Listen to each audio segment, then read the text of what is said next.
শয়তানের কাজই হলো উল্টা কাম করা, আল্লাহ যা করেছে তার উল্টা করা। আল্লাহ তাআলা বললেন উসজুদু লিআদামা, আদমরে বানায়া সবাইকে বললেন আদমরে সেজদা দাও। ফাসাজাদু, সবাই সেজদা করলো। সবাই মানে কারা কোন তো? মাশাআল্লাহ। ইল্লা ইবলিস, মিস্টার ইবলিস সেজদা দিল না। আল্লাহ জিজ্ঞেস করলেন তুমি সেজদা দিলে না কেন? শয়তান তখন আর্গুমেন্ট পেশ করলো। সে বলল আনা খায়রুম মিনহু খালাকতানি মিন নার ওয়া খালাকতাহু মিন তিন, আমি ওর থেকে অনেক ভালো। ওরে বানাইছো মাটি দিয়ে, আমারে বানাইছো আগুন দিয়া। আগুন হলো ঊর্ধ্বমুখী, মাটি হলো নিম্নগতি সম্পন্ন। সুতরাং ঊর্ধ্বমুখী কোন জিনিসকে নিম্নমুখী জিনিসের কাছে আত্মসমর্পণ করতে বলা, সেজদা দিতে বলা মোস্ট আনসাইন্টিফিক। কত বড় শয়তান! শয়তান জানে না যে আগুনের শক্তি কম, মাটির চাইতে আগুনের শক্তি একেবারেই কম। সব থেকে শক্তি বেশি মাটির। আগুন হচ্ছে সংহারক আর মাটি হচ্ছে উৎপাদনশীল। এ মাটির তলায় আর একটা জগৎ আছে, পানির তলায় আছে আর একটা জগৎ। আলহামদুলিল্লাহ রব্বিল আলামিন। এই যে রব্বিল আলামিন বলা হয়, আলম হচ্ছে এক বচন, আলামিন হচ্ছে বহু বচন। আল্লাহ শুধু ইহকাল আর পরকাল, ইহজগৎ আর পরজগতের মালিক নন, বহুমাত্রিক জগতের মালিক তিনি। সেই জগৎগুলি আমরা চিনি না, অবশ্য সময় হলে আর একদিন এ ব্যাপারে বলবো ইনশাআল্লাহ। মাটির তলায় কি জগৎ, সাগরের তলায় কি জগৎ ও বোঝে নাই, ও তো শয়তান, ও এরকম বলে বসলো। আল্লাহ তাআলা বললেন ইন্নাকা রাজিম, তুই মরদুদ, আমার হুকুমের অবাধ্য হয়েছিস, বেরিয়ে যা, তোর জীবনের সমস্ত ইবাদত আমি পণ্ড করে দিলাম। শয়তান বলল আল্লাহ তাআলা আমার ইবাদত গুলি আদমের কারণেই পণ্ড হলো, তাই এতদিন কষ্ট করে ইবাদত করলাম, এর বিনিময়ে কিছু দেবে না? আল্লাহ কয় চাইস কি? কয় আমার 3 দফা দাবি। কি কি? 1 নম্বর, যে আদমের কারণে আমার সব শেষ হইল, শয়তান হয়ে গেলাম, এই আদম বাঁচবে কয়দিন? আল্লাহ তাআলা বললেন এরা তো কিয়ামত পর্যন্ত এর সন্তানেরা থাকবে। শয়তান বলল এই আদম সন্তানকে প্রতারণা করার জন্য আমাকেও কিয়ামত পর্যন্ত হায়াত দিতে হবে। আল্লাহ তাআলা বললেন মঞ্জুর। শয়তান বলল আমাকে আমার 2 নম্বর দাবি, যেহেতু আমি মানুষের প্রতারণা দিব, ভাইতে ভাইতে ঝগড়া লাগাবো, স্বামীতে স্ত্রীতে ঝগড়া লাগাইয়া তালাক দেওয়াবো, ভাইতে ভাইতে খুনাখুনি বাধায় দেব, কিন্তু লোকেরা যদি আমারে দেখতে পায় যে শয়তান এই যে তালাক দেওয়াইয়া এই যে যায়, ছেলে আর বাপে ঝগড়া বাঁধাইয়া ভাইতে ভাইতে খুনাখুনি করাইয়া এই যে শয়তান যায়, তাহলে তো আমার ঠ্যাং আস্ত থাকবে না, আমার তো মেরে ফেলাবে। সুতরাং আমাকে আন্ডারগ্রাউন্ড ওয়ার্ক করতে দিতে হবে, আমি শয়তানি করব কেউ, কিন্তু আমারে কেউ দেখবে না। আল্লাহ কয় মঞ্জুর। শয়তান কয় লাস্টলি এন্ড ফাইনালি 3 নম্বরের দাবি, আমি করব সারা জীবন তোমার বিরোধিতা। আর মজার ব্যাপার, রিজিকের মালিক তুমি, তুমি যদি আমারে আর আমার অনুসারীদেরকে খাবার না দাও তা আমি তো ওয়ার্কার পাবো না, এই জন্য আমারে খাইতে দেওয়া লাগবে, আমার ওয়ার্কারদেরকেও খাইতে দিতে হবে। আল্লাহ বললেন মঞ্জুর। শয়তান বলল হায় আল্লাহ তাআলা, এবার তোমার জাহান্নামের সংখ্যা বাড়াইতে পারো, আমি তোমার সমস্ত বান্দাগুলি সব জাহান্নামকে ভর্তি করে দেবো। এই কোরআন শরীফে আছে। আল্লাহ তাআলা ফেরেশতাদের বললেন, ফেরেশতারা শুনছো শয়তানি কইল কি? আল্লাহ রাব্বুল আলামিন বলেন আমার ফেরেশতারা, আমার আদম সন্তানের, আমার বান্দারা যদি একটি শয়তানের প্রতারণায় পড়ে একটি যদি গুনার কাজ করার নিয়ত করে, কাজটা করে নাই, শুধু নিয়ত করেছে, ইচ্ছা করেছে, আমলনামায় কোনো গুনাহ লিখবে না। গুনাহটা যখন করে ফেলবে, একটি গুনার বদলে শুধু একটাই গুনাহ লিখবে। আর যদি আমার বান্দা যদি একটি পুণ্য কাজের, নেক কাজ করার নিয়ত করে, কাজটা করে নাই, শুধু নিয়তের জন্য একটা নেকি লিখে দিবা। নেকির কাজটি যখন সম্পাদন করবে তখন একের উপরে 10টা গ্রেস মার্ক লাগাইয়া দিবা। সুবহানাল্লাহ। আমি এইভাবে করে আমার বান্দাদেরকে মাফ করে দেব। সুবহানাল্লাহ। শয়তান মানুষকে ওয়াসওয়াসা দেয়, আর আল্লাহ যা বানায় তার উল্টা বানায়। আল্লাহ বানাইলো জাকাত, শয়তান বানাইলো কি কন্তবুদ্ধি করে? সুদে আর জাকাতে পার্থক্য কি? সুদ হচ্ছে ধনীদের গরিবদের কাছ থেকে নাও, ধনীদের দাও, আর জাকাত হচ্ছে ধনীদের কাছ থেকে নাও, সব গরিবদেরকে বন্টন করে দাও। সুবহানাল্লাহ। এর নাম জাকাত। আর এই কাজটি করার দায়িত্ব আল্লাহ দিলেন সরকারকে। সূরা হজ আল্লাহ রাব্বুল আলামিন বলেন, আল্লাযীনা ইম্মাক্কান্নাহুম ফিল আরদ আকামুস সালাত ওয়া আতাউজ যাকাত ওয়া আমারু বিল মা'রুফি ওয়া নাহাউ আনিল মুনকার ওয়া লিল্লাহি আকিবাতুল উমুর। আমি যদি মুমিন বান্দারে ক্ষমতা দেই, তারা 4 দফা কাজ করবে। কয় দফা বলেন? 1 নম্বরে মুমিনেরা ক্ষমতায় গিয়ে নামাজ প্রতিষ্ঠা করবে। 1 নম্বর কাজ নামাজ প্রতিষ্ঠা করবে। ক্ষমতায় গিয়ে তারা অর্ডার করবে, বেলা 1টার সময় সমস্ত কোর্ট কাছারি আদালত শিক্ষা প্রতিষ্ঠান কল কারখানা সব বন্ধ হবে আধা ঘন্টার জন্য। জোহরের নামাজ আর দুপুরের খানার বিরতি। নামাজ শেষ, আবার কাজ করতে আসো। নামাজ বাধ্যতামূলক। নামাজ যদি বাধ্যতামূলক হয় তাহলে তার সুফল কি? তার সুফল হলো, এসপি যদি বাধ্যতামূলক ভাবে নামাজ হয়, আর এসপি যদি মসজিদের ইমামতি করে দারোগাদের নিয়ে, অফিসারদের নিয়ে, দারোগা যদি, ওসি যদি থানায় পুলিশদের নিয়ে তার ইমামতিতে নামাজ হয়, এমপি যদি তার এলাকার অফিসার দিয়ে নিয়ে ইমামতি করে নামাজে, মন্ত্রী যদি তার এলাকার লোক নিয়ে অফিসারদের নিয়ে সচিবালয় ইমামতি করে, এই মন্ত্রী, এই এমপি, এই ওসি, এই এসপি এদেরকে পিটাইয়াও ঘুষ খাওয়ান যাবে? যাবে না। যে বিশ্ববিদ্যালয়ের ভাইস চ্যান্সেলর নামাজ বাধ্যতামূলক হওয়ার কারণে মসজিদের ইমামতি করবেন, শিক্ষক শিক্ষয়িত্রী ছাত্র ছাত্রী 5 ওয়াক্ত নামাজ যে বিশ্ববিদ্যালয় জামাতে আদায় করবে, ওরা কি মাস্তান, গুন্ডা, সাদাবাজ হবে? হতে পারে না। এই জন্য সরকারের প্রথম দায়িত্ব হবে, কে বলতেছেন? কার কথা শোনাইতেছি? প্রথম দায়িত্ব হচ্ছে নামাজ প্রতিষ্ঠা করো। 2 নম্বরে যাকাত আদায় করো। 2 নম্বরে কি? যাকাত আদায় করো। এই যাকাত গভর্নমেন্ট আদায় করবে। আল্লাহর কায়দাটা কি দেখেন, এর মধ্যে সিগনিফিকেন্স কি? গভর্নমেন্ট আদায় করবে কেন? আমরা দিলে হবে না কেন? আমরা দিলেও হবে যদি ইসলামী সরকার না থাকে। ইসলামী সরকার হলে, অর্থাৎ আল্লাহর বিধান কায়েম হলে যাকাত কালেকশন করবে গভর্নমেন্ট। এখানে একটা সাইকোলজিক্যাল ব্যাপার আছে। আমি যদি অধ্যক্ষ রশিদ খান সাহেবের কাছে আমি বলি যে আমি গরিব মানুষ, আমার কিছু সাহায্য করেন, উনি যদি আমাকে সাহায্য দেন যাকাত থেকে, অথবা কোনো দয়া করে কিছু পয়সা দেন, চিরটা কাল ওনাকে দেখলে পরে আমার মাথাটা একটু নত হয়ে যেতে পারে। আল্লাহ চান না তার কোন বান্দার মাথা আর একটা গোলামের সামনে নত হোক। সেই জন্য আল্লাহ চান সরকারের কাছ থেকে নাও, তোমার মাথা উঁচু থাকুক। সুবহানাল্লাহ কইতে ইচ্ছা করে না? এ মাথার অনেক দাম। যেখানে সেখানে সেজদা দিয়েন না। পীর বুজুর্গ দেখলেই পায়ের উপরে পড়ে যায়েন না। কদম বসি করতে ইচ্ছা করে করেন, আমি বাধা দেব না, কিন্তু মাথাটা নিচু করেন না। মাথাটা আল্লাহ ছাড়া কারো সামনে নত হতে পারে না।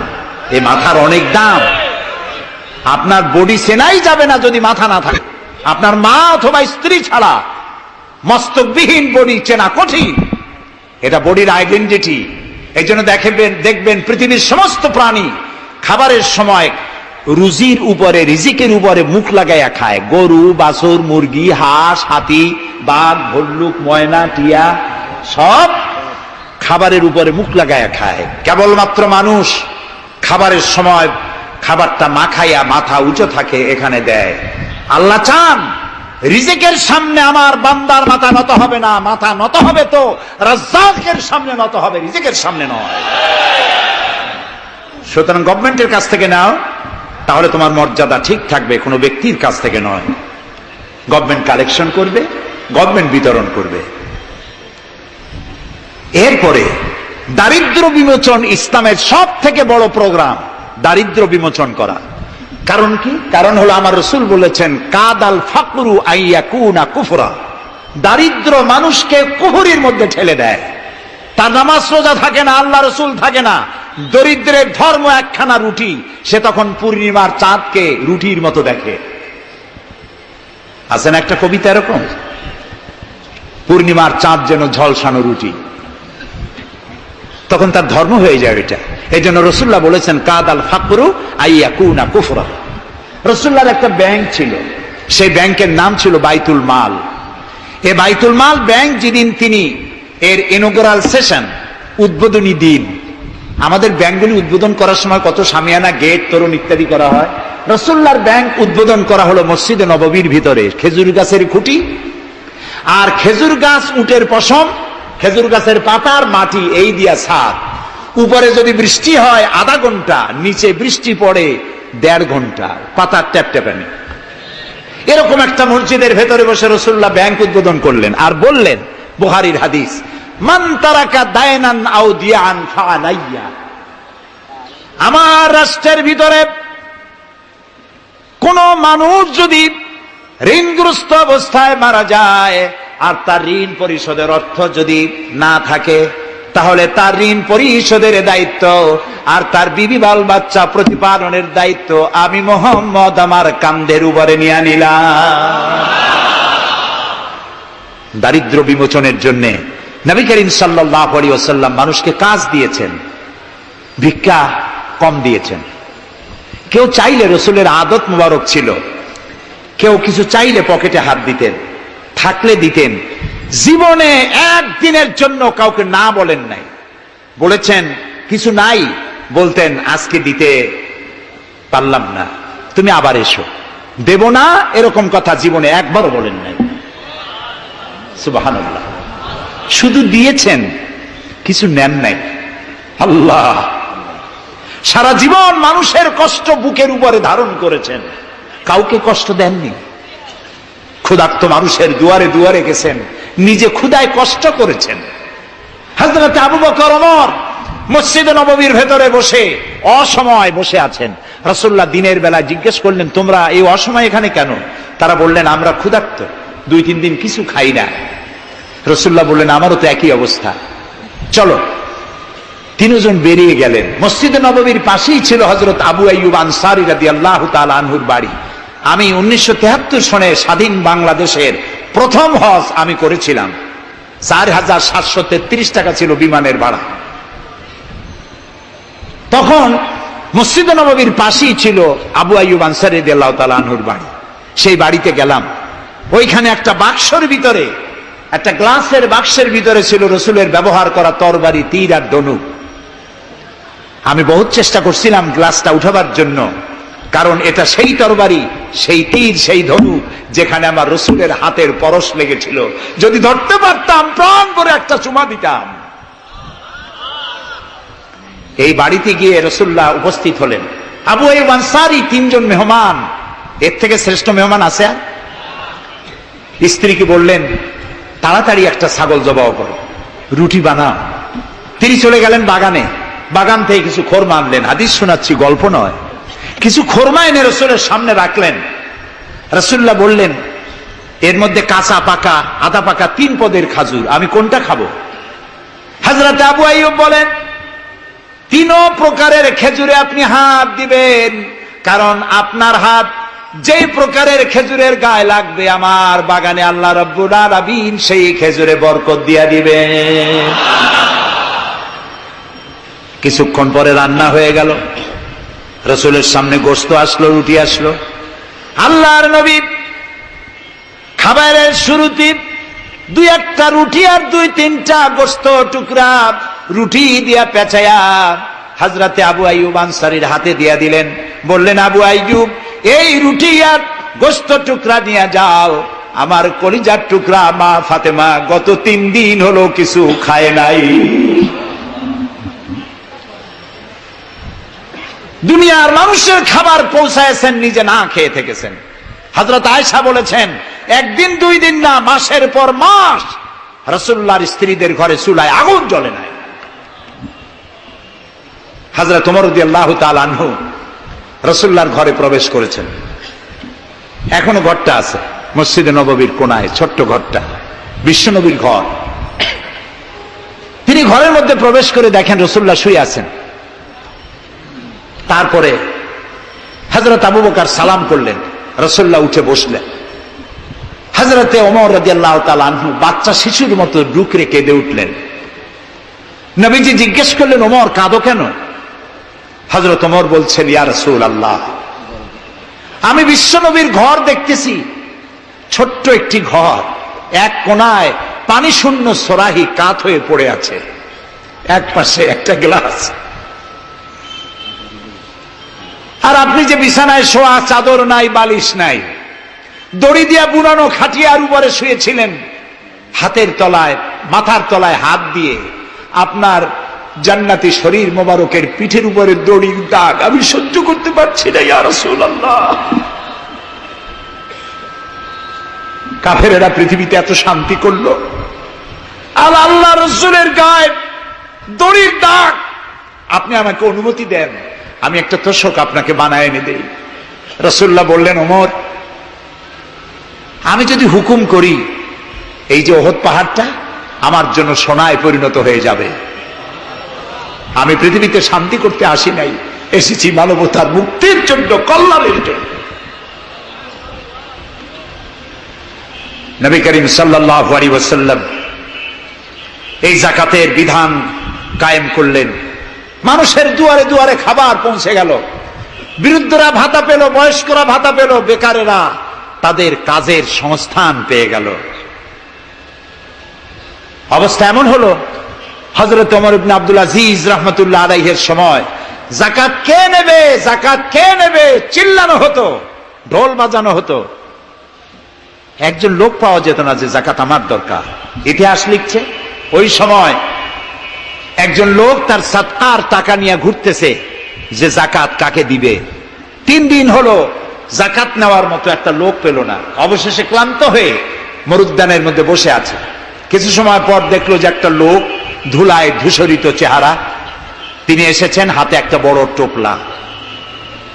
এই লোকটি বলল, পথিক, আসসালামু আলাইকুম, আমি 3 দিন ঘুরলাম এই দেশে, একটা মানুষ পেল না যাকে আমি সদকার টাকা, যাকাতের টাকা দিতে পারি।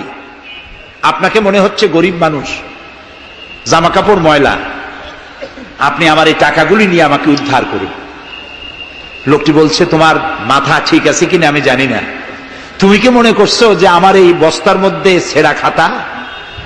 তোমার ওই টোপলায় যত টাকা, ওর থেকে অনেক বেশি টাকা আমার এই বস্তার ভিতরে। আমি 1 সপ্তাহ ঘুরতেছি, একটা গরিব মানুষ পাই নাই এই দেশে। এটি হলো যাকাতের কল্যাণময়তা, যাকাত ভিত্তিক অর্থ ব্যবস্থার কল্যাণময়তা। যারাই যাকাত দেয় না, অর্থকে সঞ্চিত করে, সোনা এবং রূপাকে সঞ্চয় করে, তাদের সম্পর্কে আল্লাহ কি বলছেন? والذين يكنزون الذهب والفضة ولا ينفقونها في سبيل الله فبشرهم بعذاب أليم। যারা নাকি রৌপ্য এবং স্বর্ণ সঞ্চয় করে, আমার রাস্তা খরচ করে না, মানে গরিবদের দেয় না, সঞ্চিত করে রাখে, তাদের জন্য কঠিন পীড়াদায়ক শাস্তির সুসংবাদ দাও। প্রশ্ন উঠতে পারে, শাস্তির কি সুসংবাদ হয়? শাস্তির কি হয়? আল্লাহ সুসংবাদ বললেন কেন? এটা বোঝাবার জন্য ছোট্ট একটি দৃষ্টান্ত যথেষ্ট। মা যদি ছেলেকে কন্ট্রোল করতে না পারে, দারুণ দুষ্ট, মা তখন বলে, দাঁড়া, তোর বাপ আসুক, আমি তারে নালিশ করব, এমন পিটটি দেবে, তখন মজা টের পাবি। পিটাইলে কি মজা লাগে? তাহলে মজা বললো কেন? শাস্তির তীব্রতা বোঝাবার জন্য মজা শব্দ ব্যবহার করা হয়। এটা কোরআনে কারীমের বাগধারা। আল্লাহ তাআলা বলছেন, তীব্র শাস্তির সুসংবাদ দাও। স্বর্ণ আর রৌপ্য জমা করে রেখেছো, যাকাত দাওনি। বহু মহিলার অসংখ্য সোনার রূপা আছে, যাকাত দেন না। কবে কালে ভদ্র একটা বিয়ে আসবে, সেই বিবাহে সজ্জিত হয়ে যাবেন, সারা বছরে যাকাত দিলেন না, এতগুলি সোনা আটকায় রাখলেন কেন? আল্লাহ চান না টাকা পয়সা পুঞ্জীভূত হয়ে থাকুক। কোরআন শুধু নামাজ রোজা নয়, দেখুন না আল্লাহ কি বলছেন। আল্লাহ বলছেন, কায়লা ইয়াকুনা দুলাতাম বাইনাল আগনিয়াই মিনকুম। আল্লাহ বলছেন, তোমাদের কিছু সংখ্যক ধনীদের মধ্যে তোমাদের সম্পদগুলি পুঞ্জীভূত হয়ে যাক, এটা আমি চাই না। এটা যাকাত, ফিতরা, সাদকা এককালীন দানের মাধ্যমে গোটা জাতির মধ্যে পৌঁছে যাক, তাহলে মানুষের উপকার হবে। সুতরাং 7.5 তোলা নিচ পর্যন্ত যাকাত আপনার না দিলে চলবে। যখন 7.5 তোলা হবে তখনই যাকাত শুরু হবে। যত বেশি হয় গোড়া থেকে শুরু করে সবটা দিতে হবে। 52 তোলা রূপা হলে যাকাত দিতে হবে। এই যাকাতের টাকা না দিয়ে যারা জমা করে রাখেন, শাস্তিটা কি হবে শোনেন। আল্লাহ শাস্তির ধরনও বলছেন, ইয়াউমা ইউহমা আলাইহা ফি নারি জাহান্নাম ফাতুকওয়া বিহা জিবাহুম ওয়া জুনুবুহুম ওয়া যুহুরুহুম হাযা মা কানাজতুম লিআনফুসিকুম তাকনিজুন।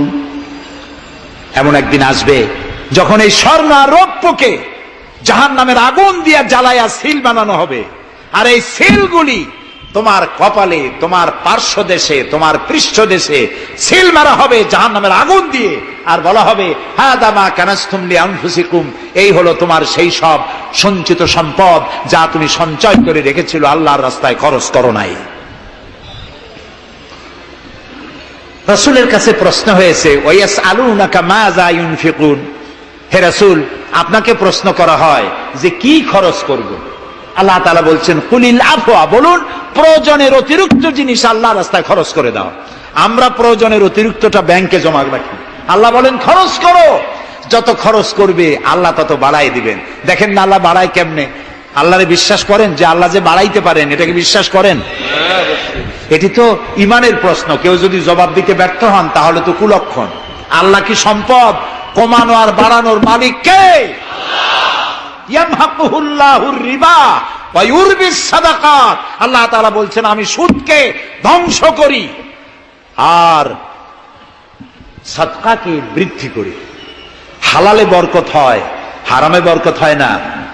আজ গোটা পৃথিবীতে, শুধু বাংলাদেশে নয়, গোটা বিশ্বে ওয়ার্ল্ড ব্যাংকের দৃষ্টিতে ইসলামী ব্যাংক পৃথিবীতে সব থেকে সফল ব্যাংক।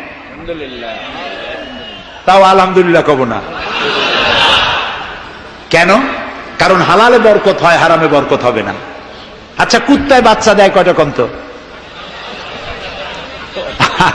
ওর তো ফ্যামিলি প্ল্যানিং নাই, জনমের মতো হয়। এই কুত্তাগুলি যদি সব বাঁচত তাহলে বরিশাল দিয়ে হাঁটতে পারতেন? কুত্তার জ্বালায় হাঁটতেই পারতেন না। গরুতে, গাভীতে বাছুর দেয় কয়টা বছরে? একটা, মাত্র একটি। আর মুসলমানেরা গরু যা জন্মের খাওয়া খায়, তারপরেও কুত্তা বেশি না গরু বেশি? এই কারণে যেহেতু গরু হালাল তাই গরুতে বরকত, কুত্তা হারাম তাই বরকত নাই। ইসলামী ব্যাংক শুধু ব্যাংকিং সেক্টরে কাজ করে না, জাতির কল্যাণমূলক বহু সংখ্যক কাজ তারা করে থাকে। ইসলামী ব্যাংক হাসপাতাল, ইসলামী ব্যাংক ব্যাংকের জন্য কলেজ, ইসলামী ব্যাংক দিয়ে যখন ডিজাস্টার হয়, দুর্ভিক্ষ হয়, যখন বন্যা হয়, জলোচ্ছ্বাস হয়, লক্ষ কোটি কোটি টাকা তারা দুহাতে বিতরণ করে। হ্যাঁ, অনেক প্রকল্প আছে। মেধাবী ছাত্র, গরিব ছাত্রদেরকে স্টাইপেন্ড দেয়, বিধবা নারীদেরকে কি বলে ওকে সেলাই করে, সেলাই মেশিন দেয়। যাকাত আর একটু বলি, আপনারা বিরক্ত হন না তো? যাকাত আমরা কি করি? বছরে একদিন শাড়ি আর লুঙ্গি কিনে প্রদর্শন করি, এক্সিবিশন। অমুক সাহেব যাকাত দেবেন, আপনারা আসবেন। দলে দলে ফকিররা আসলো, একটা লুঙ্গি আর শাড়ি নিতে গিয়ে পদপিষ্ট হয়ে 5টা 10টা মারা গেল। হয় নাই বাংলাদেশে? এই প্রদর্শনী এক্সিবিশনের কোনো মানে নাই। যাকাত নিতে তোমার বাড়ি কেন লোক আসবে? তুমি যাকাতের টাকা তার হকদারের কাছে পৌঁছাইয়া দিবা। কারণ গরিব তোমার করুণার পাত্র নয়। অফি আমওয়ালিহিম হাক্কুল লিসাইলি ওয়াল মাহরুম। আল্লাহ তাআলা বলছেন তোমার সম্পদের ভিতরে গরিবদের অধিকার আছে। গরিব তোমার করুণার পাত্র নয়। যাকাত দিয়ে আসো তার বাড়ি যায়। তবে শাড়ি আর লুঙ্গি দেওয়া কোনো অর্থবহ কাজ নয়। কি দিবেন? রাসূলুল্লাহর কাছ থেকে শিখুন। ওই যে একজন আসলো, ভিক্ষা চাইলো, বলল তোমার কি কিছু নাই? বলল আছে। কি আছে কন্ত? মাশাআল্লাহ, জানি সবাই, কিন্তু আমল করি না। দুনিয়ায় যত ভালো কথা সব বলা হয়ে গেছে, বাকি আছে শুধু পালন করা। রাসূলুল্লাহ তাকে বললেন কম্বল আনো, বিক্রি করে কিনলেন কি? কুড়াল। রাসূলুল্লাহ তার নিজের পবিত্র হাত দিয়ে কুড়ালে হাতল লাগায় দিলেন, বললেন যাও জঙ্গলে কাঠ কাটো, বাজারে বিক্রি করো, ভিক্ষা কোনোদিন আর করবা না। 1 বছর পর, হাদিস শুনুন, 1 বছর পর ওই ভিক্ষুক এসে বলছেন আসসালামু আলাইকা ইয়া রাসূলুল্লাহ, হুজুর আপনি আমাকে চিনেছেন? আমি সেই ভিক্ষুক যে ভিক্ষা নিতে এসেছিলাম, আপনি আমাকে ভিক্ষা না দিয়ে কুড়াল দিয়েছিলেন। কুড়াল দিয়া কাঠ কাটিয়া বাজারে বিক্রি করে আমার কাছে এখন যাকাত দেওয়ার মতো অর্থ জমা হয়ে গেছে। এটার নাম ইসলাম। শুধু নামাজ রোজা জিকির আজগারের জন্য শুধু নয়, নামাজ রোজা জিকির আজগার তো করব, কিন্তু আমার মানুষকে দারিদ্র বিমোচন করতে হবে। সুতরাং যাকাতের টাকা দিয়ে একটা শিক্ষিত বেকার যুবককে একটা কম্পিউটার কিনে দেন, একটা বিধবা মহিলাকে একটা সেলাই মেশিন কিনে দেন, তার সতীত্ব সে বাঁচাতে পারবে। ক্ষুধার জ্বালায় মানুষ যখন অসহনীয় পর্যায়ে চলে যায়, তখন সে দেহ ব্যবসার মতো নিকৃষ্ট পর্যায়েও চলে যায়। এজন্য ধনীরা দায়ী হবে আল্লাহর কাছে। কচু গাছ কাটতে কাটতেই মানুষ খুন করে।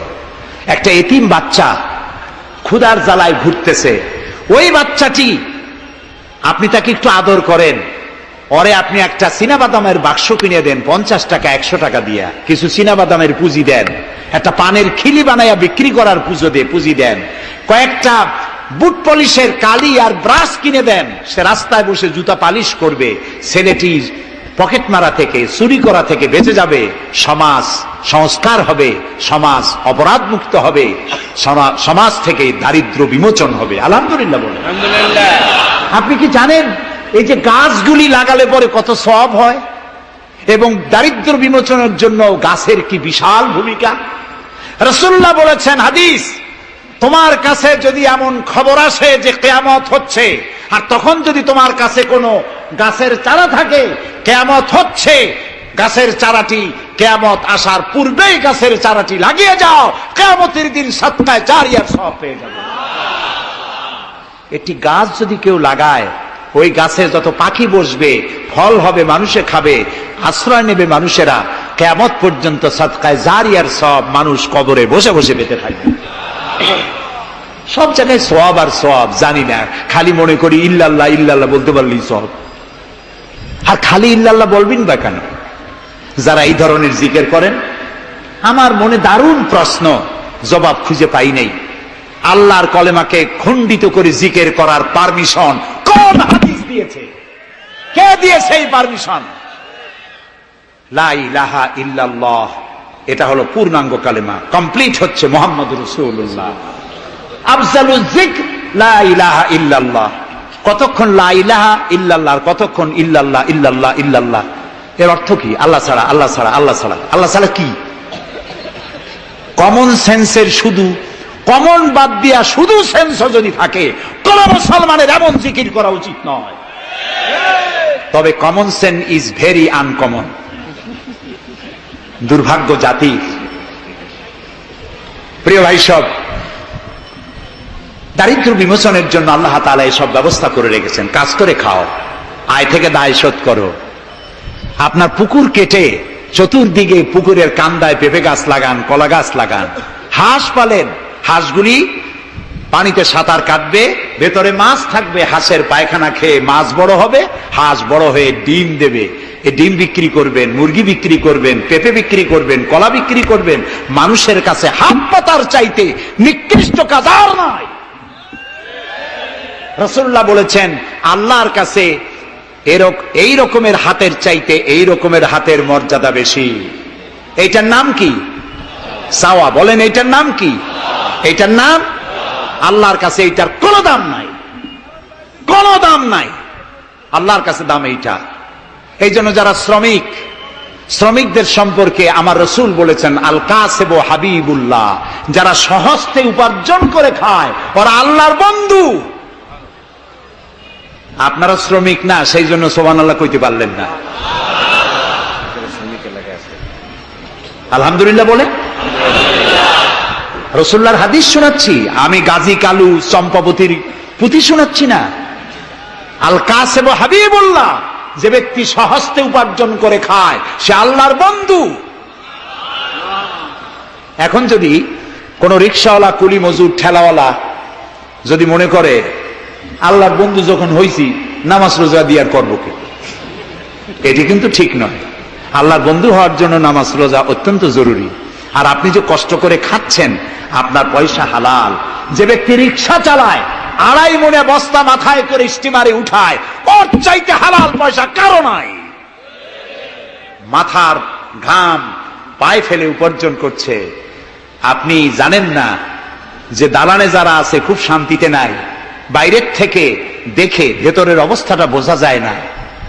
গুলশান, বনানী, আভিজাত্যপূর্ণ এলাকার বিশাল বিশাল বাড়ি দেখে আপনার চোখ ধাঁধা লেগে যেতে পারে, খুব শান্তির নিলয়।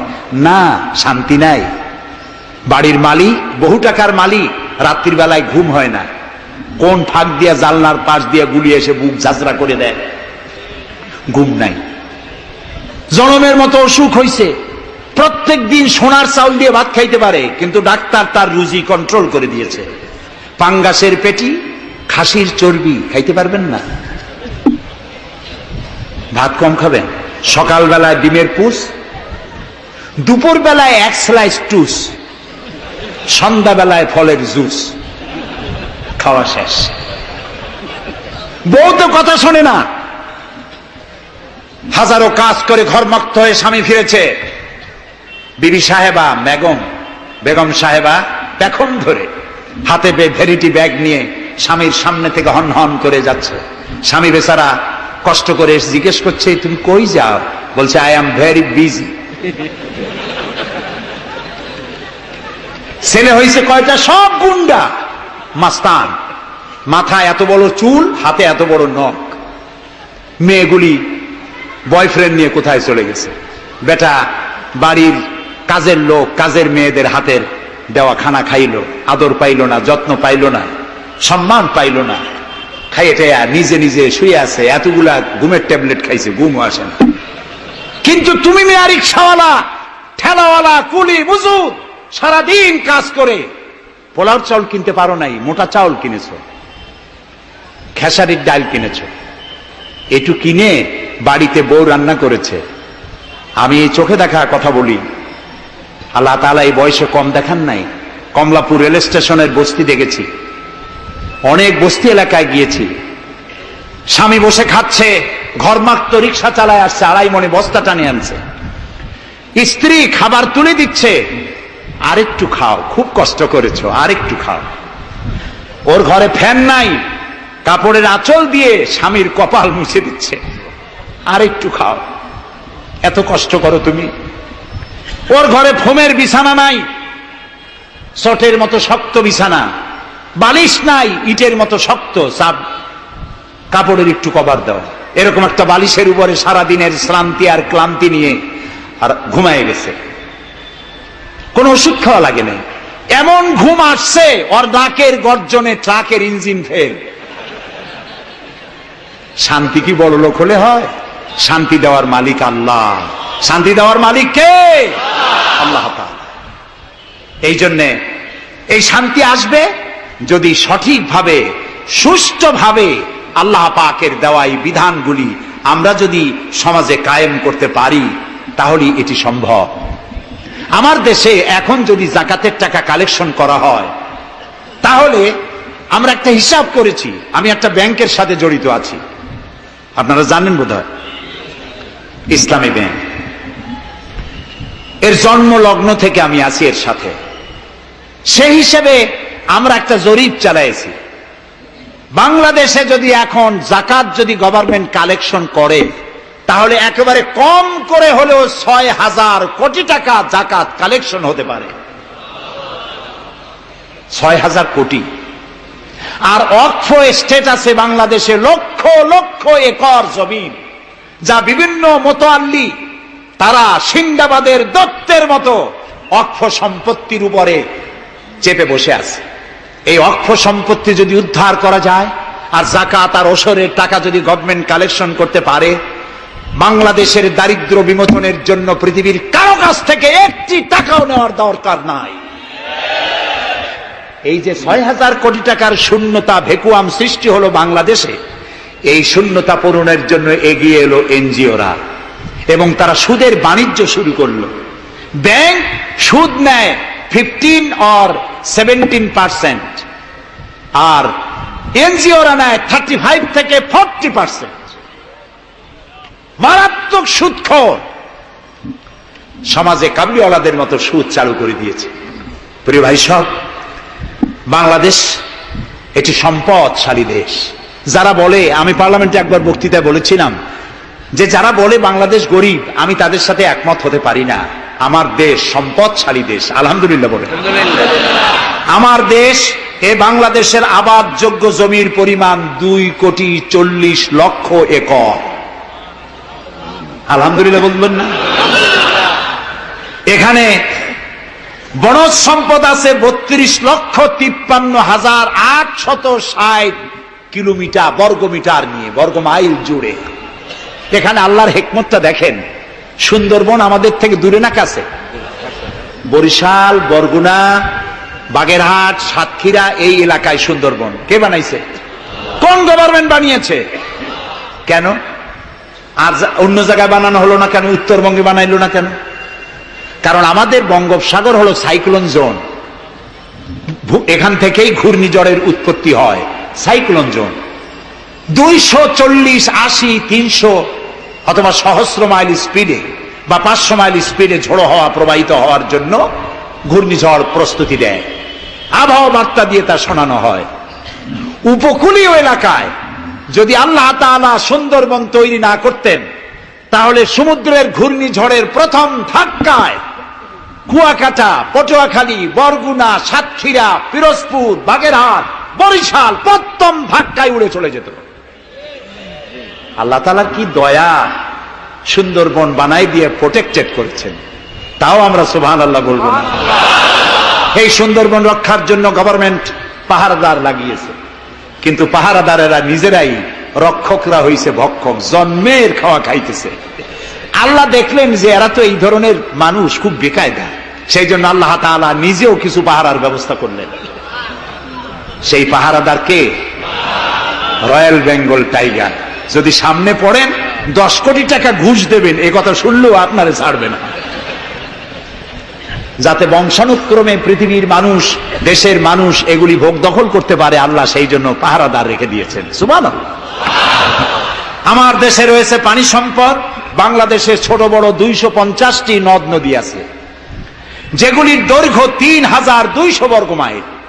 আছে পানি সম্পদ, আছে পশু সম্পদ, আছে মৎস্য সম্পদ, সর্বোপরি আছে এই বাংলাদেশের 14 কোটি মানুষের 28 কোটি হাত।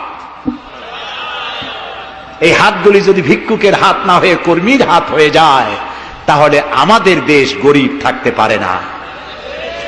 আমার দেশের সম্পদের অভাব নাই, যথেষ্ট সম্পদ আছে, শুধুমাত্র ইকুয়াল ডিস্ট্রিবিউশন নাই। সৎ এবং যোগ্য নেতৃত্বের অভাবে এই চরম দুরবস্থার সৃষ্টি হয়েছে। আরো হয়েছে রাজনৈতিক প্রতিহিংসার কারণে। তা না হলে আমরা পৃথিবীর মধ্যে দাঁড়ায় যেতাম। যুদ্ধ বিধ্বস্ত জাপান কোথা থেকে কোথায় গেল?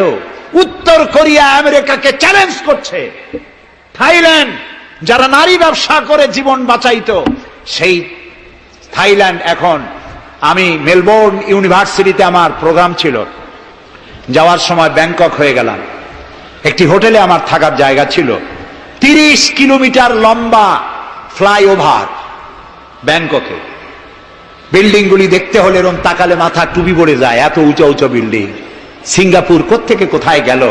আমরা যে তিমিরে ছিলাম সেই তিমিরেই রয়ে গেল। আমাদের বুঝতে হবে, আমার ইসলাম দারিদ্র্যের বিকাশের জন্য আসে নাই, দারিদ্র বিমোচনের জন্য এসেছে। সুন্দর একটি সমাজ বিনির্মাণের জন্য ইসলাম এসেছে, এবং তা গণতান্ত্রিক প্রক্রিয়ার মধ্য দিয়ে। নবী করিম সাল্লাল্লাহু আলাইহি ওয়াসাল্লাম যদি বলতেন ইন্তেকালের সময় যে আমার মেয়ে নেতৃত্ব দিবে, আমার নাতি নেতৃত্ব দিবে, বলেন কার বাবার হিম্মত ছিল এটার প্রতিবাদ করার? তিনি কি তা করেছেন? না। ইন্তেকালের সময় জিজ্ঞাসিত হয়ে তিনি বললেন, আমার পরে তোমাদের মধ্যে যিনি বেশি যোগ্য, খোদাভীরু, আল্লাহকে ভয় করে, তেমন লোককে তোমরা নেতা নির্বাচিত করো। আবু বকর রাদিয়াল্লাহু তাআলা তাই বলেছেন, ওমর, ওসমান, আলী তাই বলেছেন। সুবহানাল্লাহ বলেন। ওয়া আমরুহুম শুরা বাইনাহুম, এটি হলো গণতন্ত্র। তোমরা তোমাদের পরামর্শ ভিত্তিতে তোমাদের রাষ্ট্র সমাজ পরিচালনা করো। সুবহানাল্লাহ বলেন। কে বলে কোরআন শুধুমাত্র একটি ধর্মগ্রন্থ, বেদ আর বাইবেলের মতো? নিশ্চয়ই নয়। কোরআন একটি পূর্ণাঙ্গ জীবন বিধান, যা মানুষের জীবনের কথা বলে। এ মাসটার নাম কি? আরবি মাসের নাম কি? মুহররম। এটি সেই মাস যে মাসে খেলাফতকে প্রতিষ্ঠার জন্য রাসূলের কলিজার টুকরা নয়নের পুতুল ইমাম হোসাইন কারবালার ময়দানে শাহাদাত বরণ করেছিলেন, রাজতন্ত্রের বিরোধিতা করেছিলেন। হযরত ইমাম হোসাইন তিনি দেখতে পেলেন 680 খ্রিস্টাব্দে সিরিয়ার দামেস্কে এজিদ ক্ষমতা দখল করলো অগণতান্ত্রিক পদ্ধতিতে, এবং সরকারি মালের কোনো হিসাব নাই, অডিট নাই, স্বৈরাচারী কায়দায় তিনি ক্ষমতা দখল করে মদিনার আহলে বায়াত যারা মদিনার নেতৃবৃন্দকে তার আনুগত্য করার জন্য বাধ্য করলো। ইমাম হোসাইন যে মায়ের পেটে এসেছেন, যে পিতার পেটে জন্মে এসেছেন, যে নানার কোলে বড় হয়েছেন, তিনি কি এই দৃশ্য চোখে দেখতে পারেন? তিনি বললেন, আমি কুফায় যাব। কুফার লোকেরা দাওয়াত দিল, তিনি কুফায় রওনা করবেন। মদিনার লোকেরা হাতে পায়ে ধরলো, কুফায় আপনি যাবেন না। তিনি বললেন, আমি কোন ক্রমে এজিদের বশ্যতা স্বীকার করব না, আমি এর বিরোধিতা করবই। মাত্র 72 জন লোক নিয়ে তিনি কুফার দিকে অগ্রসর হলেন। এই 72 জনের মধ্যে 40 জন পুরুষ আর 32 জন নারী আর শিশু। তিনি যখন কারবালা প্রান্তরে পৌঁছে গেছেন, ইবনে জিয়াদ কুফার গভর্নর, তিনি বাধা দিলেন, বললেন, আমার দরবারে হোসাইনকে হাজির করো। ইমাম হোসাইন বললেন, যে ব্যক্তি আল্লাহর আখিরাতকে অস্বীকার করেছে, রাসূলকে অস্বীকার করেছে, আমি তার সামনে জীবন থাকতে যাব না। রাতারাতি ইয়াজিদ 6000 সৈন্য পাঠিয়ে দিল। ইমাম হোসাইনের সাথে লোক কত? মাত্র 72। 6000 লোক কি যুদ্ধ করা লাগে 72-এর সাথে? শুধু যদি মার্চ করে পায়ের তলায় পিছে 72 জন শেষ হয়ে যাবে। হযরত ইমাম হোসাইন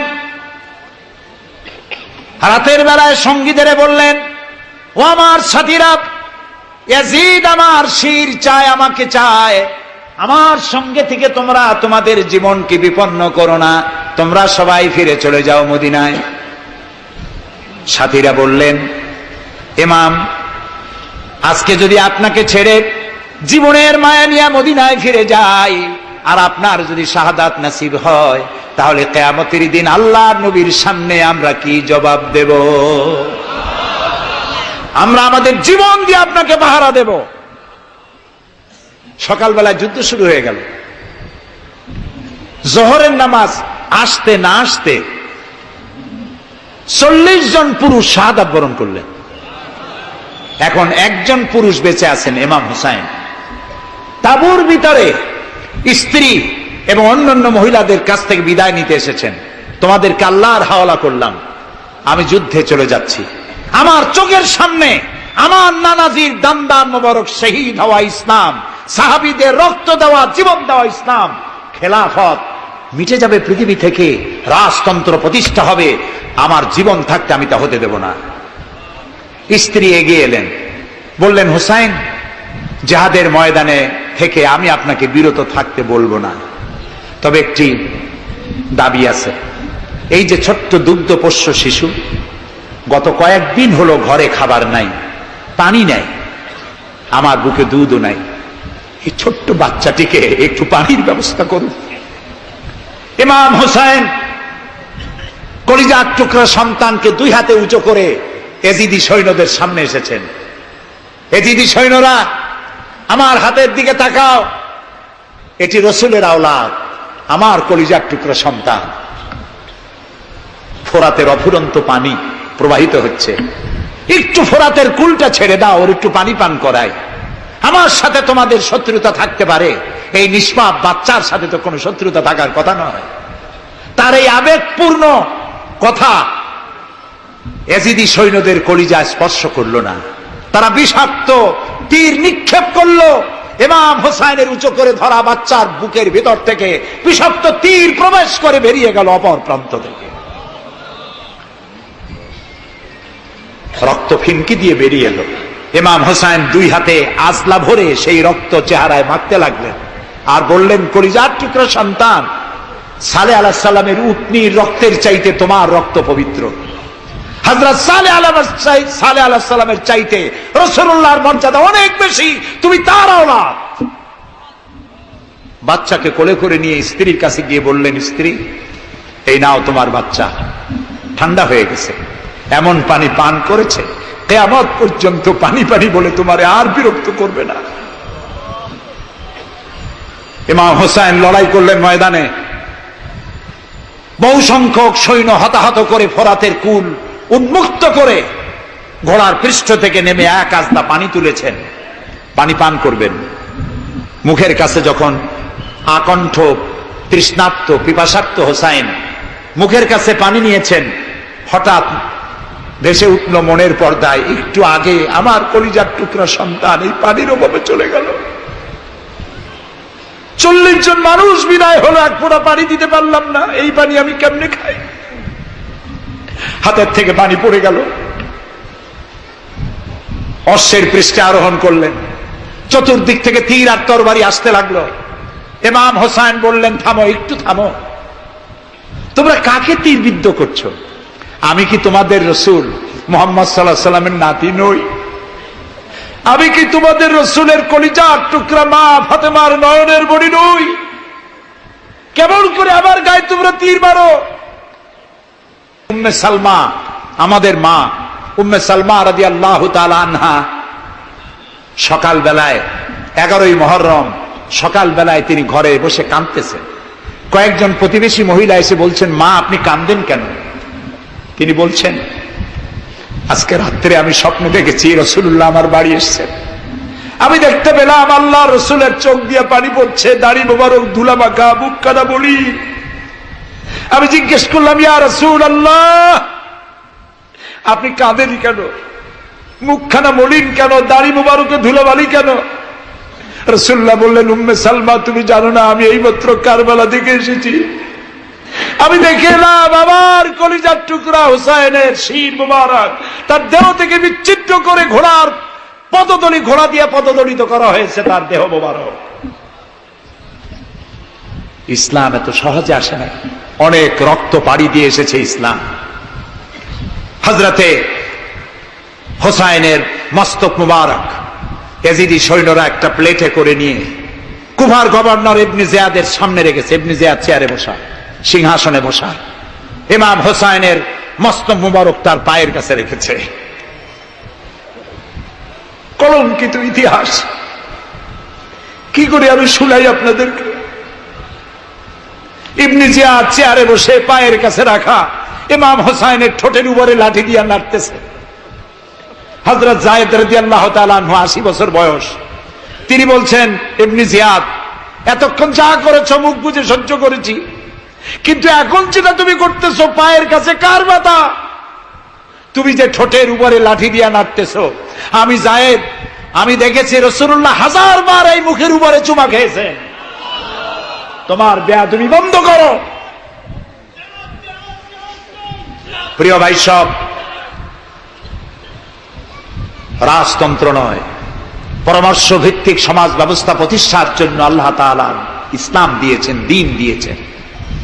সেই জীবন ব্যবস্থা ইসলাম আজকে এই পৃথিবীতে মুসলমানদেরকে সন্ত্রাসী জাত হিসেবে চিহ্নিত করার জন্য, উগ্র জাতি হিসেবে, সহিংস জাতি হিসেবে, অগণতান্ত্রিক জাতি হিসেবে প্রমাণিত করার জন্য পাশ্চাত্য শক্তি তারা নবী করিম সাল্লাল্লাহু আলাইহি ওয়াসাল্লামের ব্যঙ্গচিত্র এঁকে দুনিয়ায় ছড়িয়ে দিয়েছে।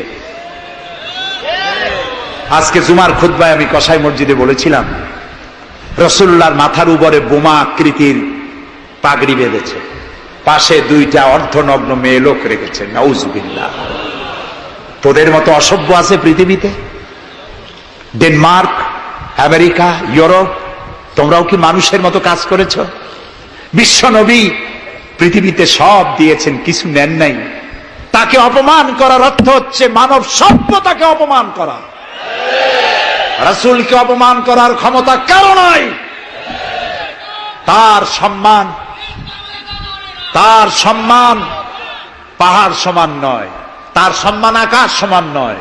রাসূলের সম্মান আল্লাহর আরশ পর্যন্ত। আল্লাহ তার আরশে আজিমে কাউকে দাওয়াত দেন নাই, বিশ্ব নবীকে দাওয়াত দিয়েছিলেন। আমি আমার বরিশালবাসীদের বলবো, মুসলমানদেরকে ধৈর্য ধারণ করতে হবে, আরো সংযমী হতে হবে। আমরা প্রতিবাদ করব, অবশ্যই প্রতিবাদ করব, কিন্তু জ্বালাও পোড়াওতে আমরা যাব না। আমরা কারো পতাকা পোড়ানো, কারো অফিসে ভাঙচুর করা, এটা আমাদের কাজ না। আমরা গড়ার জন্য এসেছি, আমরা ভাঙ্গার জন্য আসি নাই। কেউ অসভ্য হলে আমরা অসভ্য হতে পারি না। ওরা অসভ্য, ওরা বর্বর, ওদের জীবনে ভালোবাসা নাই, তাই ওরা প্রতি বছর একটা দিন ভালোবাসা দিবস পালন করে। আমার জীবনে ভালোবাসার অভাব নাই। ইসলাম সর্বশ্রেষ্ঠ জীবন ব্যবস্থা। এই কল্যাণময় জীবন ব্যবস্থা প্রতিষ্ঠার জন্য এগিয়ে আসতে হবে মুসলমানদেরকে, সকলকে, হিন্দুদেরকেও। হিন্দু, বৌদ্ধ, খ্রিস্টানদের বলি, আমার প্রিয় ভাইয়েরা, আপনাদের মধ্যে আমাদের মধ্যে পার্থক্য খুবই কম। হিন্দুরা বলেন এক ব্রহ্মা, দ্বিতীয় নাস্তি, আমরা বলি লা ইলাহা ইল্লাল্লাহ, কথা প্রায় কাছাকাছি। আপনারা পুনর্জন্মে বিশ্বাসী, আমরা পুনরুত্থানে বিশ্বাসী। আমরা খুব ভালো আছি, এই দেশটা খুব ভালো দেশ, পূজা আর রোজা একসাথে হয়, আমরা অনেক আরামে আছি। এদেশে সাম্প্রদায়িক সম্প্রীতি নাই বলে যারা বিদেশে বদনাম ছড়ায়, তাদের হেদায়েতের জন্য আমরা আল্লাহর কাছে দোয়া করি, আল্লাহ তাদের হেদায়েত করো। ক্ষমতা হারায় মানুষ এত পাগল হয় যে দেশের বিরুদ্ধে কথা বলে, মায়ের বিরুদ্ধে কথা বলে, রাষ্ট্রের বিরুদ্ধে কথা বলে। আল্লাহ এদের হেদায়েত নসিব করে দিন। প্রিয় ভাই সব, আমার হিন্দু ভাইয়েরা, অমুসলিম ভাইরা যারা আসছেন, আমি তাদেরকে বলবো, এই কোরআন শুধু মুসলমানদের জন্য নয়। আপনার ইসলাম কবুল করা লাগবে না। আমি ইউরোপ, আমেরিকা, অস্ট্রেলিয়া, আফ্রিকায় যখন অমুসলিমদের মধ্যে বক্তৃতা করি, তখন বলি আপনাদের মুসলমান হওয়া লাগবে না। যে ধর্মে আছে সে ধর্মে থেকেই যদি কোরআন বর্ণিত আইন যদি মানেন, আপনি শান্তি পাবেন দুনিয়ায়, শান্তি পাবেন আখিরাতে। পরকালেও শান্তি পাবেন কিনা আল্লাহ ভালো জানেন, তবে দুনিয়ার শান্তি তো পাবেনই। কোরআনের আইন সকলের জন্য প্রযোজ্য। প্রিয় ভাই সব, আমি এখন মুনাজাতের দিকে আগাবো। ইসলামের ব্যাখ্যা দিচ্ছিলাম, ইন্নাদ-দীনা ইনদাল্লাহিল ইসলাম। ইসলামের চাইতে কল্যাণময় জীবন ব্যবস্থা পৃথিবীতে আর নাই। বলেন সুবহানাল্লাহ। আমি মুনাজাতের দিকে যাচ্ছি, আর মুনাজাতের আদব হলো বসা।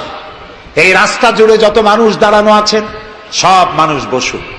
গতকাল বলেছিলাম, মুনাজাতের কথা শুনে দুই একজন হাঁটে, এটি কিন্তু বেয়াদবির পর্যায়ে পড়ে, আদবের খেলাফ। মানুষের হাতে যেমন ক্যামেরা থাকে, ফেরেশতার হাতে ক্যামেরা আছে না? তা আপনি মুনাজাতের কথা শুনে যদি হাঁটেন, আপনি তো বেয়াদবের খাতায় নাম লেখালেন। এমন হতভাগ্য কারো হওয়া উচিত না। মুনাজাত হয় কার কাছে? সেই আল্লাহরে ভয় করেন, জায়গায় বসেন এবং মুনাজাতে শরীক হন। মুসলমানদের বড় দুর্দিন যাচ্ছে, এত বড় দুর্দিন। আমি ছোট্ট মানুষ, আমার জ্ঞান সীমিত, আমার ইলেম কালাম সীমিত, আমার দৃষ্টিভঙ্গি সীমিত। এই সীমিত দৃষ্টিভঙ্গি দিয়ে, আমার পড়াশোনা অবজারভেশনের মধ্য দিয়ে আমি যেটা বুঝতে পারি, বর্তমান পৃথিবীতে মুসলমানেরা যে বিরাট ষড়যন্ত্র আর বিপদের মুখোমুখি হয়েছে, পৃথিবীতে কোন কালে এত ষড়যন্ত্র, এত বহুমুখী ষড়যন্ত্র আর কোনদিন হয়েছে বলে আমার জানা নেই। এই ষড়যন্ত্র থেকে বাঁচার জন্য দোয়া করতে হবে কার কাছে? কার কাছে? তিনিই পারবেন আমাদেরকে কল্যাণ দিতে। এই জন্যে মা বোনেরা যারা এসেছেন, মা বোনদেরকে বলবো, আপনাদেরকে ইসলাম সর্বাধিক সুযোগ দিয়েছে, আপনাদের অধিকার দিয়েছে। লেখাপড়া করতে পারবেন, চাকরি করতে পারবেন, রাজনীতি করতে পারবেন, আপনারা সমাজনীতি করতে পারবেন, আপনারা যুদ্ধেও যেতে পারবেন, সব পারবেন।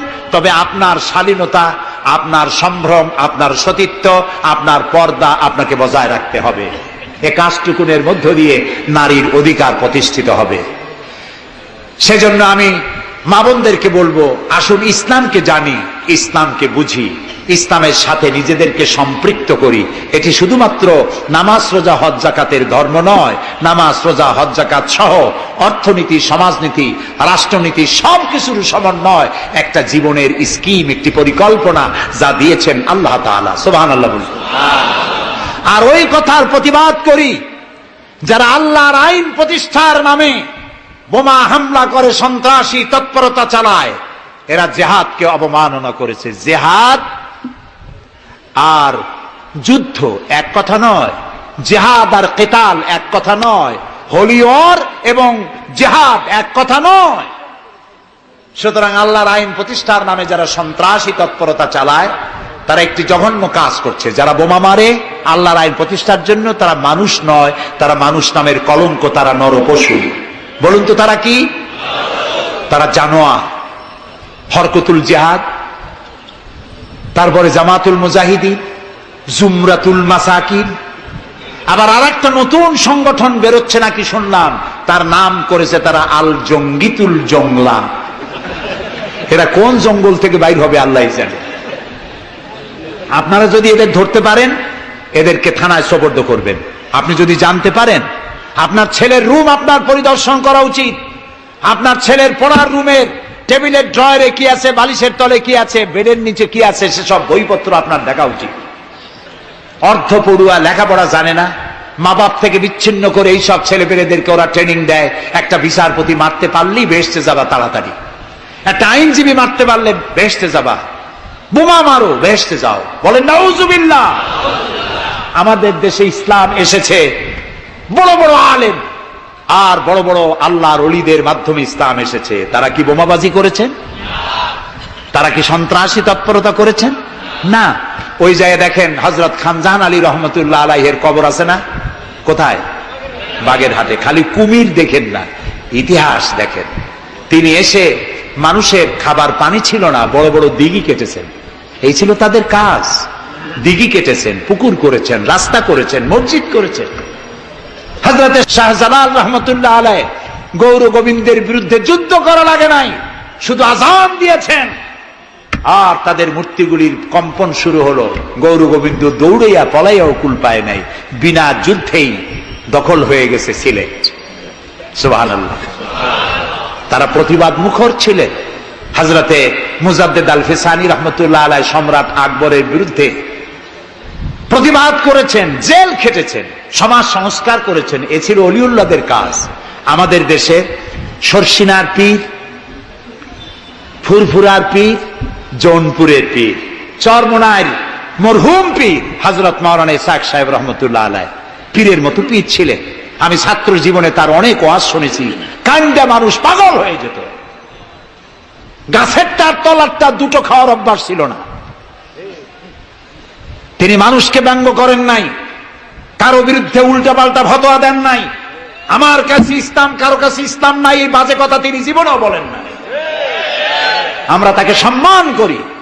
এইসব বড় বড় অলিউল্লাহ আর আলেমরা এদেশে ইসলাম প্রচার করেছে, সন্ত্রাসের মধ্য দিয়ে নয়, ভালোবাসা দিয়া, উন্নয়নমূলক কাজ করে মাদ্রাসা, মসজিদ, এতিমখানা প্রতিষ্ঠা করে করেছে।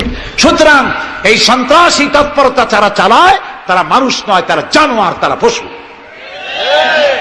এদেরকে ধরিয়ে দিন, পুলিশকে ধরিয়ে দিন। আমরা সরকারের শুকরিয়া আদায় করি। আলহামদুলিল্লাহ, বর্তমান সরকার এদের নেটওয়ার্ক ভেঙে চুরমার করে দিয়েছে। বাকি আছে দুই শয়তান। এই দুই শয়তান আজ হোক কাল হোক ধরা পড়বেই ইনশাআল্লাহ। ইনশাআল্লাহ বলেন। এবং এদের দৃষ্টান্তমূলক প্রচন্ড শাস্তি হবে ইনশাআল্লাহ। যারা আমাদের দেশকে বদনাম করেছে, বাংলাদেশ পৃথিবীর দ্বিতীয় বৃহত্তম মুসলিম দেশ, গণতান্ত্রিক দেশ, এই দেশকে অন্যের পরাধীনতা থেকে আমাদের দেশকে আমাদের বাঁচাতে হবে। এই জন্য আলেম ওলামাদেরকে চিন্তা করতে হবে, ভাবতে হবে আগামীতে যেন এই দেশ কোন দেশের তাবেদার গোলাম রাষ্ট্রে পরিণত না হয়ে যায়। কারা এটা করতে পারে? কারা ক্ষমতায় এলে আলেমদেরকে গ্রেফতার করবে? কারা ক্ষমতা এলে মাদ্রাসা বন্ধ করে দেবে?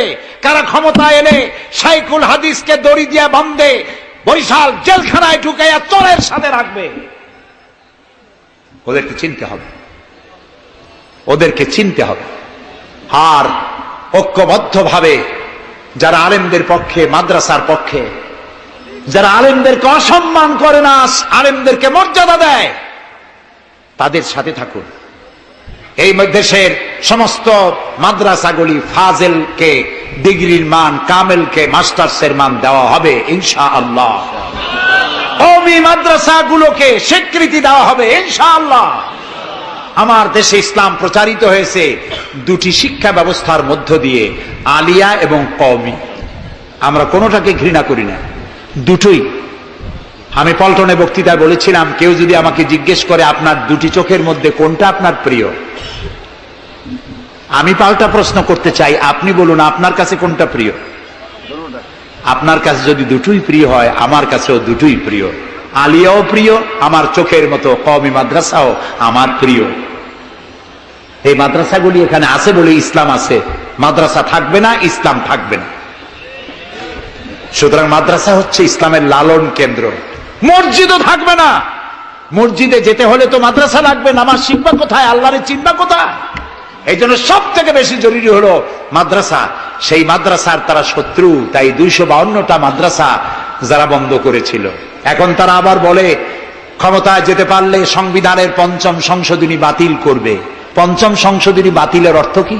5ম সংশোধনী বাতিলের অর্থ হলো আল্লাহর উপরে, রাষ্ট্রের সমস্ত কাজের উৎস আল্লাহর উপর ঈমান এবং অবিচল আস্থা কেটে দিয়ে সেখানে সংবিধানের শিরোনাম থেকে বিসমিল্লাহ কেটে দেওয়া হবে। ধর্মভিত্তিক রাজনীতি নিষিদ্ধ ঘোষণা করা হবে।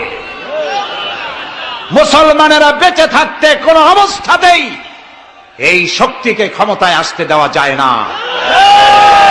সমস্ত আলেম ওলামা ঐক্যবদ্ধ হতে হবে।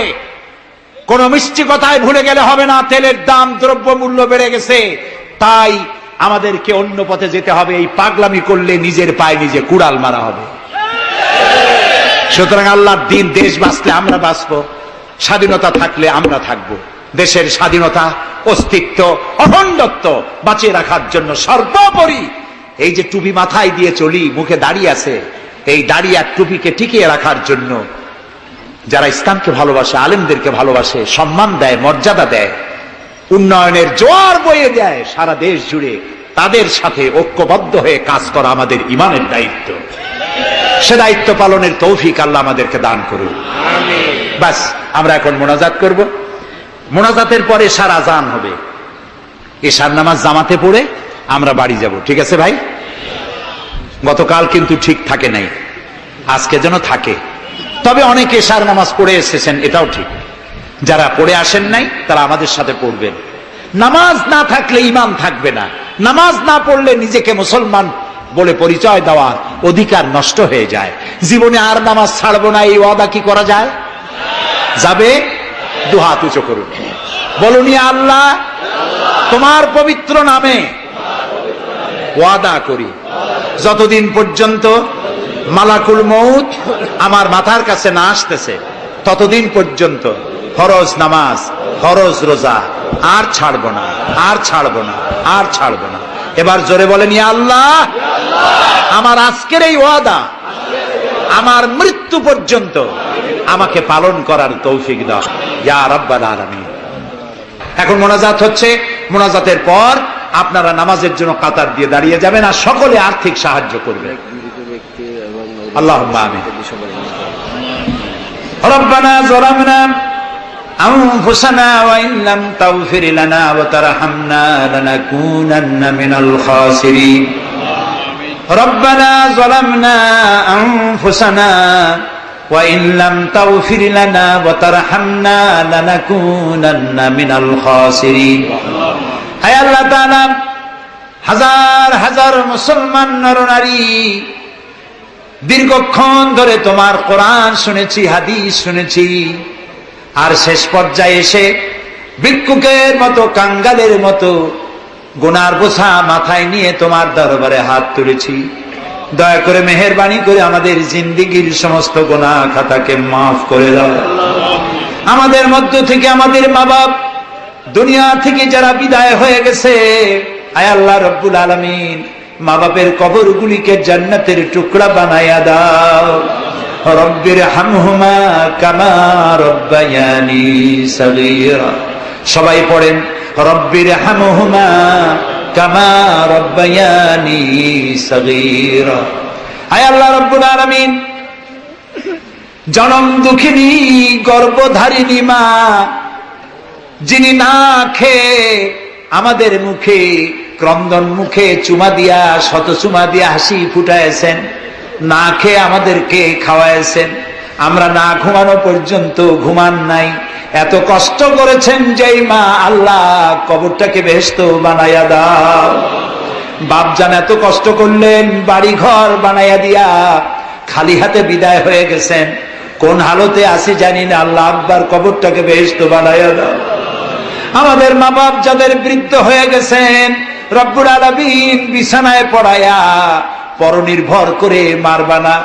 আল্লাহ তাআলা স্বনির্ভর থাকাকালীন নিজে নিজে টয়লেটে যেতে পারেন, নিজের খাবার নিজে খেতে পারেন, দাঁড়াইয়া নামাজ পড়তে পারেন, নিজের কাপড় নিজে পরতে পারেন। এই অবস্থায় সুস্থ অবস্থায় ইমানের সাথে উঠাইয়া নিয়েও বিছানায় ভালাইয়া রাখো না। রব্বুল আলামিন, সারা জীবন আমরা গুনাহ করেছি, এত গুনাহ করেছি, তোমার আকাশের দিকে তাকাইয়া কথা বলতে লজ্জা করে, শরমে মাথা নিচু হয়ে যায়। আল্লাহ যত গুনাহ করছি, নাফরমানি করেছি, আর তুমি শুধু মেহেরবানি করেছো। তুমি যদি আমাদের গোপন গুনাহগুলি জাহির করে দিতে, যৌবনকালের গুনাহ, জীবনের গুনাহ যদি সমাজের লোকেরা জানতো, স্ত্রী পুত্ররা জানতো, সম্মান দিত না। আল্লাহ তাআলা কিয়ামতের দিন লক্ষ কোটি মানুষের সামনে আমাদের গোপন গুনাহগুলি জাহির করে দিয়ে আমাদেরকে শরম দিও না। আয় আল্লাহ তাআলা, তোমার নবী বলেছেন 3000 বছর ধরে তুমি জাহান্নামের আগুন উত্তপ্ত করেছো।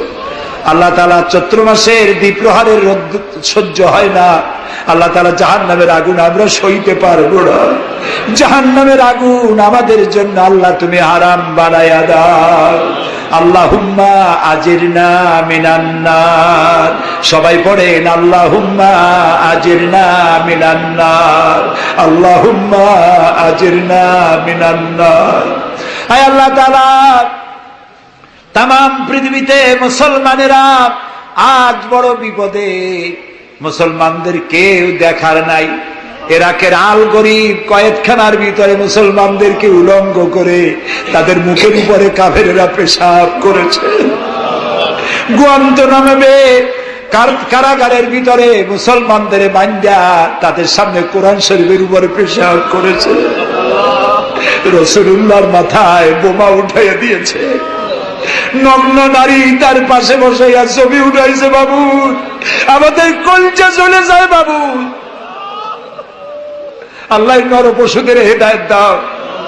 আল্লাহ পরাশক্তির নামধারী তথাকথিত সভ্যতাকে আল্লাহ তুমি হেদায়েত দিয়ে দাও। ওদের নসিবে যদি হেদায়েত না থাকে, তুমি তো আমাদের সেই আল্লাহ যে আল্লাহ নমরুদকে জুতা পেটা করে বিদায় করেছো। তুমি তো সেই আল্লাহ যে ফেরাউনকে চুবাইয়া মারছো। আল্লাহ, এই সভ্যতার দাবিদার গুলি যারা আমার রসুলকে অপমান করতেছে, মুসলমানদেরকে অপমান করছে, কোরআনকে অপমান করছে, ফেরাউনের মতো নমরুদের মতো জুতা মেরে ডুবাইয়া ধ্বংস করে গজব দিয়া বিদায় করে দাও। আল্লাহ, আমাদের এই শান্তিপূর্ণ দেশে যারা বোমা মারে, সন্ত্রাসী হামলা করে, ওদেরকে আমরা চিনি না, তুমি ভালো করে জানো ওরা কারা। আল্লাহ, ওদেরকে হেদায়েত করো, ওদেরকে তুমি ধরাইয়া দাও। ওদেরকে কারা টাকা দেয়, কারা বুদ্ধি দেয়, কারা পরিচালিত করে, তাদের চেহারা জনগণের সামনে উন্মোচিত করে দাও। তাদেরকে জনগণের সামনে ন্যাংটা করে দাও। আল্লাহ তাআলা, আমাদের এই সুন্দর দেশটির উপরে তুমি রহমত করো। আল্লাহ, তোমাকে বলবো না কাকে বলবো। পৃথিবীতে যত মুসলমান দেশ তুমি দিয়েছো, প্রত্যেক মুসলমান দেশের পাশে আরো 2-4টা মুসলমান দেশ আছে। তুমি আমাদের দিকে তাকায় দেখো তো আমাদের অবস্থাটা কি।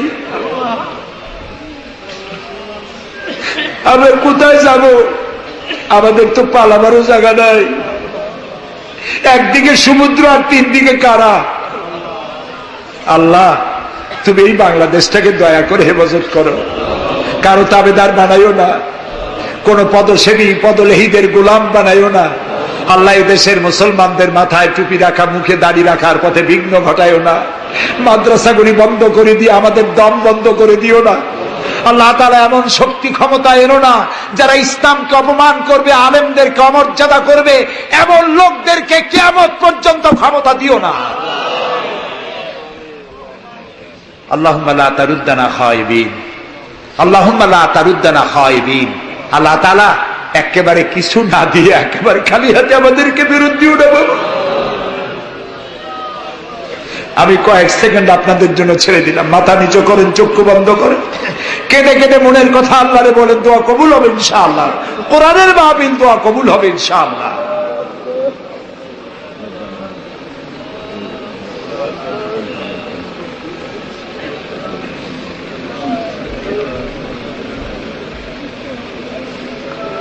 আয় আল্লাহ, তুমি নিশ্চয়ই শুনতে পাচ্ছ আমরা কি বলছি, তুমি নিশ্চয়ই দেখতে পাচ্ছ আমরা কোথায় বসা আছি। আল্লাহ তাআলা তুমি তাকিয়ে দেখো, তোমার অনেক বান্দীরা তারা বহু কষ্ট করে এসছেন। আল্লাহ তোমার বান্দীদের আরজি পুরা করো, মহিলাদের, মা বোনদের ব্যাধি মাফ করো, যার সন্তান নাই নিঃসন্তানীকে সন্তান দাও, যাদের ছেলে মেয়ে বড় হয়েছে বিয়ে দিতে পারে না বিয়ের ব্যবস্থা করে দাও, রুজি রুটিতে যাদের অভাব অনটন আল্লাহ তাদের ব্যবস্থা করে দাও। আল্লাহ তাআলা আমাদের দেশে যারা নৈরাজ্য সৃষ্টি করতে চায়, অস্থির করতে চায় দেশটাকে, আল্লাহ তাদের হাত থেকে দেশটাকে রক্ষা করো। এই বরিশালের উপর রহমত নাজিল করো। এখানে যারা ব্যবসা বাণিজ্য করে হালাল ভাবে ব্যবসায় বরকত দাও। এদেশে হিন্দু, মুসলমান, খ্রিস্টান, বৌদ্ধ সাম্প্রদায়িক সম্প্রীতি নিয়ে বসবাস করার তৌফিক দান করে দাও। আলেম ওলামা, পীর বুজুর্গদের মধ্যে মহব্বত কায়েম করে দাও। যারা আলেম ওলামাদের মধ্যে বিদ্বেষ সৃষ্টি ছড়ায়, যারা ইসলামী আন্দোলনের বিরুদ্ধে ফতোয়া দিয়া আল্লাহ তাআলা যারা বিঘ্ন ঘটাতে চায়, আল্লাহ দয়া করে তাদেরকেও হেদায়েত করো। অনেকে দোয়া চেয়েছেন, যিনি যেভাবে দোয়া চেয়েছেন তুমি জানো, তার দোয়া পূরণ করো। আল্লাহ তাআলা এই মাহফিলে জনগণকে সাহায্য করার তৌফিক দাও। আল ফারুক সোসাইটিকে কিয়ামত পর্যন্ত কবুল করে নাও। ربنا تقبل منا إنك أنت السميع العليم وتب علينا إنك أنت التواب الرحيم سبحان ربك رب العزة عما يصفون وسلام على المرسلين والحمد لله رب العالمين واجعل آخر كلامنا عند الموت لا إله إلا الله محمد رسول الله